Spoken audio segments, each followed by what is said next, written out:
How to add VPN in iPhone.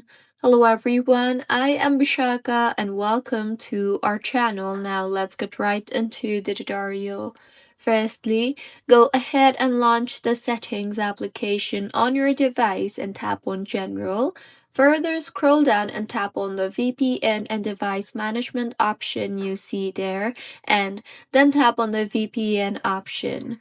Further, tap on the Add VPN configuration option you see there, and you will now be required to tap on the type option there and select the type of VPN that you want to choose.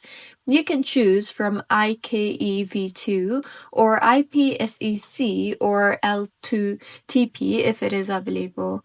Once you have selected your VPN type, go ahead and enter the details such as description, server, remote ID, local ID, user authentication, that is your username and your password.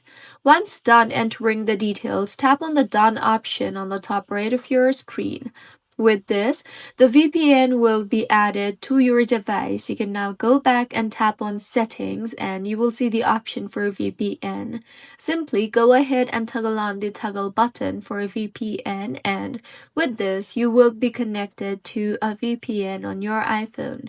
You can then go ahead and toggle off the toggle button for VPN anytime you want to disconnect your iPhone from the VPN. So, this is how you can add VPN to your iPhone. If you find this tutorial helpful, please like the video and do comment if you have any queries. Also, do subscribe to our channel for more helpful tutorials like this.